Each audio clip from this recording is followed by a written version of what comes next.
It's that time again for some more support cards for deserving archetypes. The general rules hold of 2 cards for 2 separate archetypes, so let's get started. UAs are one of my favorite archetypes, and in my opinion are still actually competitive despite the general refrain from most players to the contrary. However, while UAs are competitive, they are certainly not top tier, but remain an archetype with a solid overarching theme that most players familiar with it would suggest is certainly unfinished and worthy of new support. So what type of support would be best for taking UAs to the next level? Obviously, the first card is the long overdue second level 4 monster for the deck, which the lack of certainly limits the overall consistency of the deck, having to rely on non-archetype specific filler to help out, but being non-archetype, it doesn't have the patented UA quote-unquote tag out effect in a sense. So what does my level 4 UA support look like? UA Enforcer, Earth Warrior, level 4, 1700 attack, 1500 defense. You can special summon this card from your hand by returning 1 UA monster you control to the hand, except UA Enforcer. You can only special summon UA Enforcer once per turn this way. During your opponent's standby phase, select 1 UA monster on your field except this monster. Your opponent cannot special summon any monsters with the same level as the selected monster until the next end phase.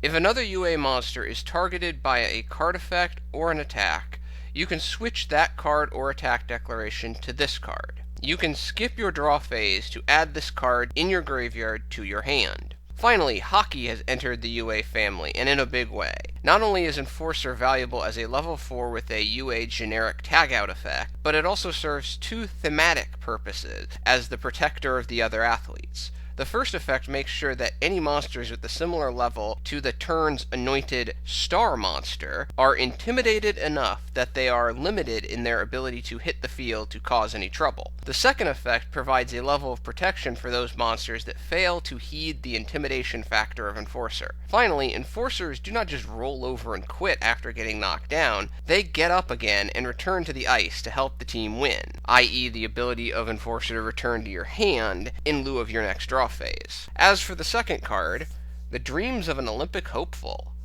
Quick play spell. This card can only be activated if you do not control a monster. Special summon 1 UA monster from your graveyard. Equipped spell cards cannot be equipped to the monster summoned by this effect. Until the next end phase, apply 2 of the following effects to the summoned monster. It is unaffected by monster effects. It is unaffected by spell or trap card effects. If it destroys a monster by battle, add 1 UA card in your deck or graveyard to your hand.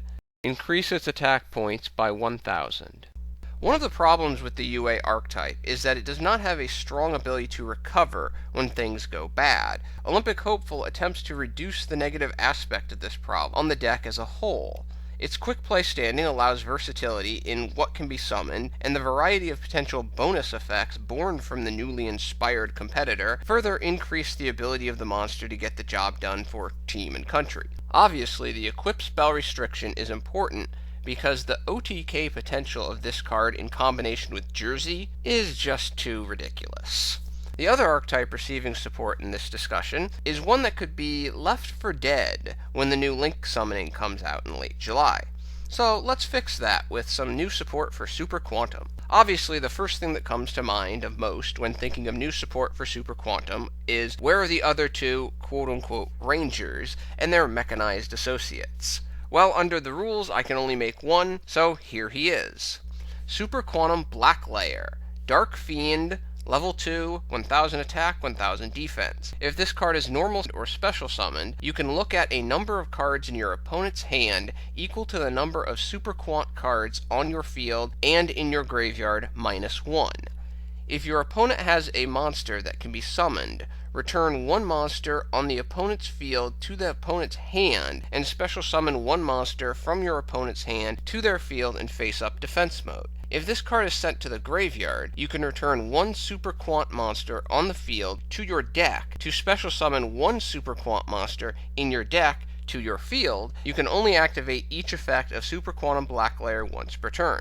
The newest Quantum specializes in covert operations to ensure a smoother ride for his fellow Rangers by disrupting and subverting the ability of the opponent to field effective threats against his allies.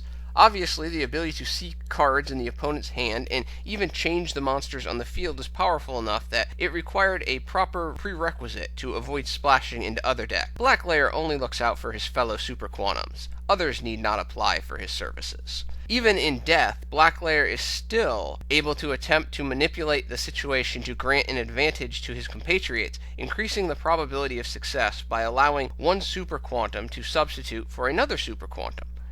In all seriousness, though, Super Quantums can be a very combo-heavy and explosive deck, but right now they are missing that little something extra to achieve that potential more consistently, and Black Lair's Graveyard Effect can be an effective linchpin to catalyzing on that potential. So, what about Black Lair's Ride? Super Quantal Mech Beast Spectre Op, Dark Machine, Link 3, lower left, lower center, and lower right, 2100 attack, no defense. Its summons requirement, 3 Super Quant monsters with different names. This monster can also be link summoned by returning the required material from the graveyard to the deck. During either player's standby phase, you can look at your opponent's hand and return any one card in their hand to the deck, and then select one card in the graveyard of the same card type, monster, spell, or trap, and add it to the opponent's hand. The card is sent to the graveyard by battle or an opponent's card effect. Draw one card.